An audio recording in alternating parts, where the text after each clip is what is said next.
Welcome to Grand Conspiracy Theories.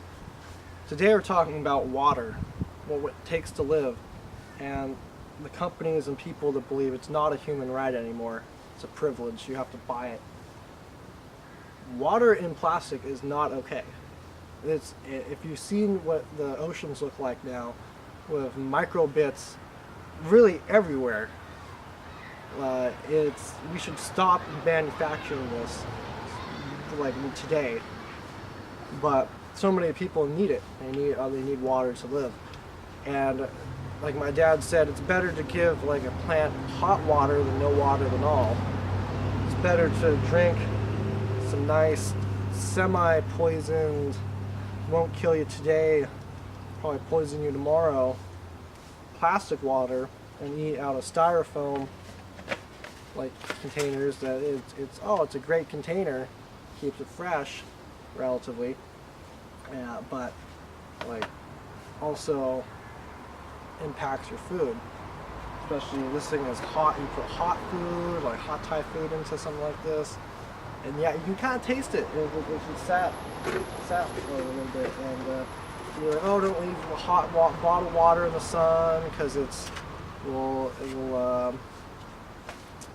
give you plastics. It's like it's probably giving me plastics anyways, and that's gonna why are people getting like fat around the stomach, physically weaker than they were years ago, and I've heard 60% less sperm than 40 years ago. Humans are sick, and many factors: the air they breathe that's polluted from their cars, from planes, from factories, and the food and water that they drink and eat that is contaminated with oil. And it's killing the birds, just how unnatural things are getting. So we turn into the brave new Blade Runner world. But it does have some perks. Global warming's making Seattle all nice. This is the most beautiful summer I ever remember.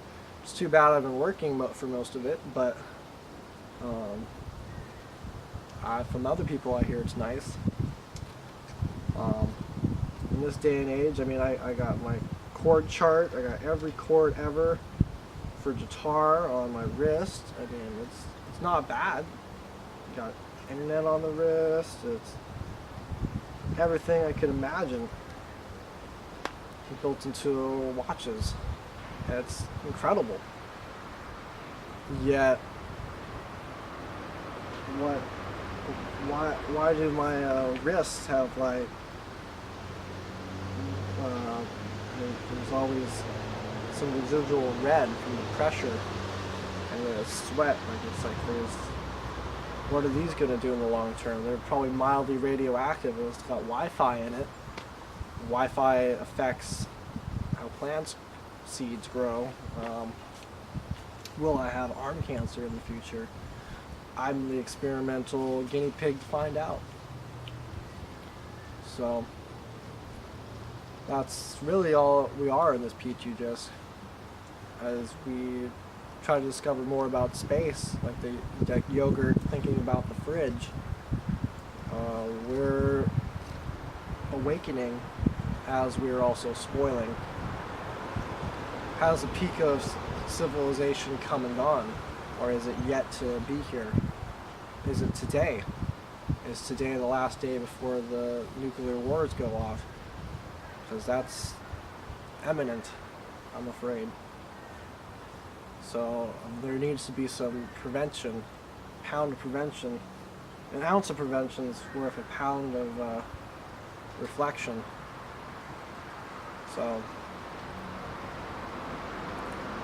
there needs to be a ban on this and on crumb rubber, on fields, on even roads. Like, we're gonna one day take all these gas-powered cars to Mars, because that's great. We'll burn like carbon.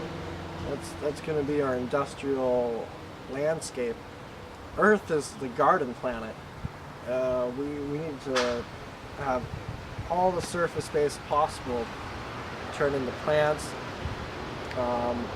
Deserts, we need to take the excess water and filter it, and it's going to be a big project, but putting it on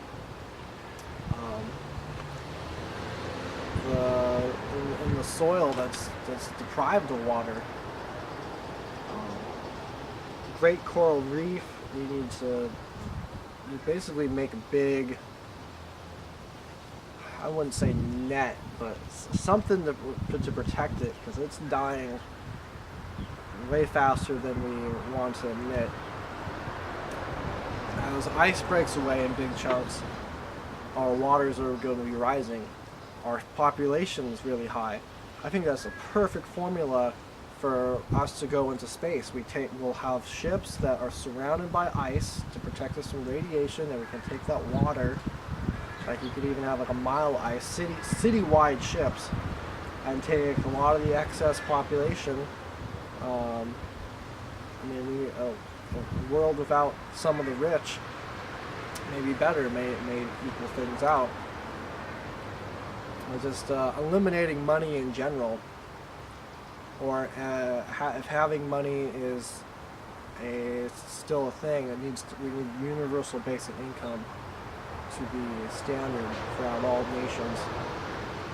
And really, some services need to be free, like anything to do with HIV, with cancer, the elimination of disease this needs to be a universal freedom.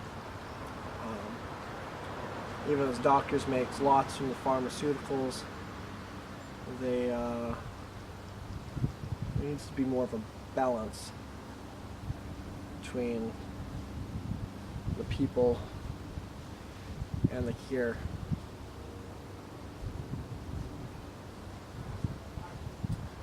Well,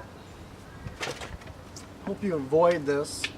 Avoid fast food, anything that's really not fresh fruit. I recommend fresh fruit in the morning, fruit till noon.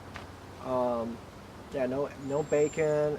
Juices, limit juices. If you're gonna make juices, have fresh fruit smoothies where you take the actual fruit and blend it together and then eat it right there. Dairy. I don't drink it, but you limit yourself with it unless you feel it's good. If it's good for you, then that's great. But make sure you're getting organic. Most people don't have Geiger counters and test their food or electric systems in their house, but cheap electromagnetic sensor on eBay. I mean, cheap being like $30. It is good thoughts of trying to protect yourself. So that's all for my grand conspiracy theory of the day. Thank you so much for watching.